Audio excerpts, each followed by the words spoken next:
And at no point have I ever proposed confiscating guns from responsible gun owners. I'm gonna be honest. I saw this one video right here, and and I see that they're trying to pass a law right now, and it might have already passed. I don't know, where they're trying to stop people from getting their hands on assault rifles, so to speak. So I come across this one video that says, "Why restrict good gun owners?"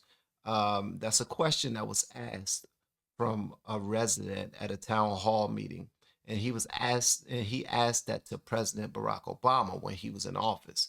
And I really want to see how he answers this right here. I think a lot of people who, if you're new to this channel, let me just let you know that my wife and I were huge fans of the Obamas, because first black family in the White House. So that meant a lot to us just from the way it looked. But my wife paid a great deal of attention to politics from the Democratic side. And I paid no attention to politics. I just peek my head in there every now and again.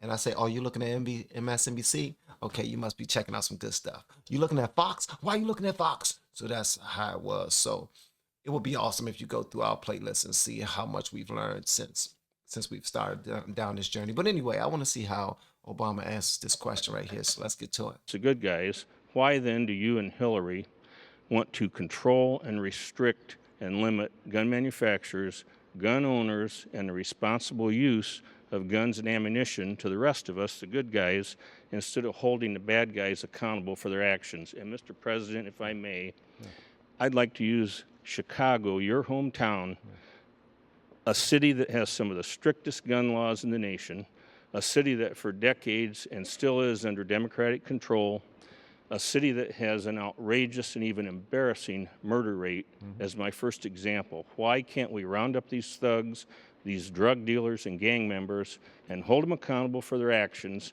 or allow the good people in Chicago access to firearms to protect themselves? Good. All right. Well, let me, it's a multi-part question, so let me just say a couple things. First of all, the notion that I or Hillary or Democrats or whoever you want to choose are hell-bent on taking away folks' guns is just not true. And It's true. I'm sorry to say, it's true. It's literally all over the news right now. It's happening right as we speak. This is 6 years later from this video, but I'm sure if I was paying attention to the news back then, I would have seen signs that it was happening. So it is happening, man.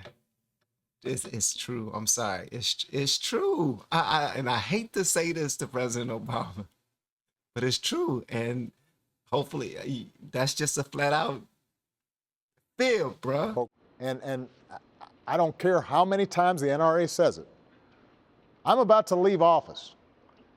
There have been more guns sold since I've been president than just about any time in U.S. history. There are enough guns for every man, woman, and child in this country. And at no point have I ever proposed confiscating guns from responsible gun owners. So it's just not true. What I have said... It is true, man. It's true. Even if you didn't say specifically, go take their guns. We don't want no more guns. So we're going to stop this right now. It was already happening. I don't know how much you had to do with that, but it was already happening. And please stop saying it's not true. And as the president of 2 terms, you very well know what was going on. I was about to say you should know, but I'm certain you know what was going on and what was being said in the rumblings, and you knew what bills they were fighting for and trying to get passed and everything. So you know it's true, man. Is precisely what you suggested, which is why don't we treat this like every other thing that we use? We used to have really bad auto fatality rates. The auto fatality rate has actually dropped precipitously, drastically since I was a kid. Why is that? We decided we had seatbelt laws. We decided to have manufacturers put airbags in place. We decided to crack down on drunk driving and texting. We decided to redesign roads so that they were less likely to have a car bank. We studied what is causing these fatalities using science and data and evidence, and then we slowly treated it like the public health problem it was, and it got reduced. We are not allowed to do any of that when it comes to guns because people, if you propose anything, it is suggested that we're trying to wipe away gun rights and impose tyranny and martial law. Do you know that Congress will not allow the Center for Disease Control to study gun violence? They're not allowed to study it because the notion is that by studying it the same way we do with traffic accidents, somehow that's going to lead to everybody's guns being confiscated. Okay, you sound extremely smooth, and that's one thing that I really dug about you. You were extremely smooth, and I used to eat it up. Man. Look at this brother, man. He's smooth as hell. Look at him. He just answering their questions like there ain't nothing. The brother ain't cracking us. No sweat coming from his head. He's smooth with it. I used to look at that and be like, man, yeah, we picked the right one. Look how cool he is. We picked the right one. But you're not answering the question. You really aren't. You're not. Talking about auto violence, hitting somebody with a car and people crashing and dying, and then you all, the federal government or it being fixed by all of these different rules and regulations coming in that we have to follow certain traffic laws and wear seatbelts and all that other stuff. Okay. But main man that asked you the question, I don't know his name because he didn't give it. He was extremely specific, and his question was coming from a real place. And you even mentioned it a little bit. You said as soon as you start proposing anything toward guns, then the NRA or other places shoot it down. You just said that, but in the beginning you said that you're not doing anything to try to do anything, to stop people from buying guns. But I just want to point this out too. He also touched on the fact that Chicago is one of the places that have the most strict gun laws. But yet, they are producing the most fatalities of any other place in the country. They are the murder capital, and still to this day. This was 6 years ago. So you just now said, with all the laws and everything that we were putting towards automobile regulations and whatnot, that stopped the fatalities and, well, they slowed down the car accidents and all those things. Well, all of those rules and laws and regulations that you put into place in Chicago did not slow down the murder rate. And now to this day, like I said in the beginning of the video, all those proposals that the left have been given about gun laws, they are starting to come to fruition now. Especially with Biden looking like he's not going to receive a second term. He's not. He is doing a horrible job. But that still doesn't stop the Senate from trying to stop people from getting assault rifles. And by us taking the lead on that, you got Canada already banning handguns. And then there being whispers here about banning weapons in general in certain states, if it's not working in the parts of the country that have the most strict gun laws, and those places just so happen to have the most violence, come on, we got to think about that. But you're trying to change the narrative. You're not answering his question straight up. And I never noticed that before, but I notice now, man. That's wild. Somehow that's going to lead to everybody's guns being confiscated. When we talked about background checks, if you buy a car, if you want to get a license, first of all, you got to get a license. You have to take a test. People have to know that you know how to drive. You don't have to do any of that with respect to buying a gun. And when we talked about doing effective background checks, it was resisted because the notion was we were going to take your guns away.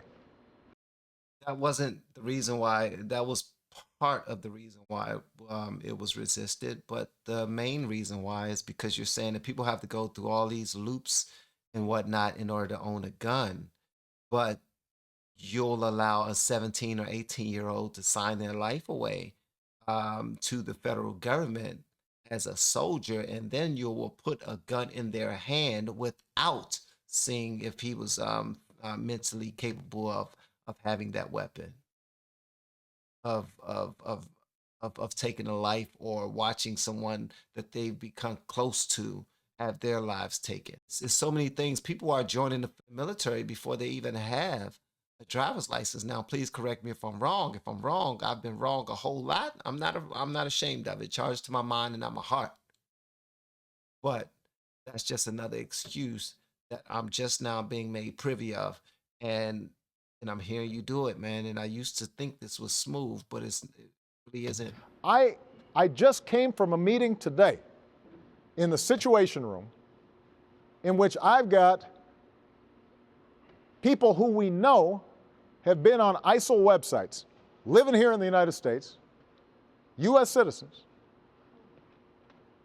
and we're allowed to put them on the no-fly list when it comes to airlines. But because of the National Rifle Association, I cannot prohibit those people from buying a gun. This is somebody who is a known ISIL sympathizer, and if he wants to walk in to a gun store or a gun show right now and buy as many weapons as ammo as he can, nothing's prohibiting him from doing that, even though the FBI knows who that person is. But the young man, well, not the young man, he was actually an old guy. The guy that asked the question, he was talking about the good people. He was specific about the good people. He was specific about the good people, and you're doing what politicians are taught to do. You're doing a damn good job politicking, because you really fooled me. You're not answering the question. You're going around the question. You're telling a few stories. But he was specific when he asked about the good gun owners. And you're spending all this time talking about a bad gun owner. My wife tells me all the time I don't answer things within context because I don't listen very well. Well, I'm trying to work on that. And by listening, I listened to that man ask you that question, and I heard him say good gun owners, and you're not answering that question. So you're pretty much telling him that in order for us to stop the bad gun owner, we have to stop the good gun owners too, because right now we can't do certain things to stop bad people from getting weapons. That wasn't a question that was asked. That wasn't a question that was asked at all. At least I don't think it was. Nothing's prohibiting him from doing that, even though the FBI knows who that person is. So, sir, I just have to say respectfully that there is a way for us to have common sense gun laws. There is a way for us to make sure that lawful, responsible gun owners like yourself are able to use it for sporting, hunting, protecting yourself.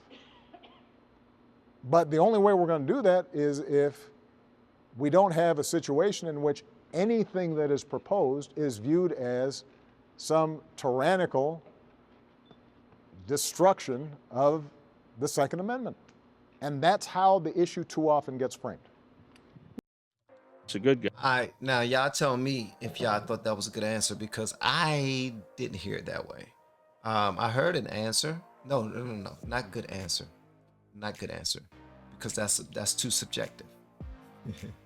That's far too subjective, man. You know that brother's smooth, and he answered that thing where people were standing and sitting in front of him, smiling and nodding their head like, "Wow, you just fooled me." I don't know if he's answering it or not. But whatever it is, it's smooth. I can tell you that much. I can tell you that daggone much. It's smooth. It's smooth like butter. But the gentleman's question was not answered, in my opinion. That's just mine. But I want to hear yours in the comments below. And if you have yet to hit that subscribe button, please make sure you do so on your way out the door. Not out the door. You don't have to leave the channel. Go check out my playlist as well. Until next time, I'm Van, and now we are all the LFR family, and I look forward to seeing you on the next video, and hopefully inside the Patreon as well. Y'all have been amazing per usual, man. Love y'all.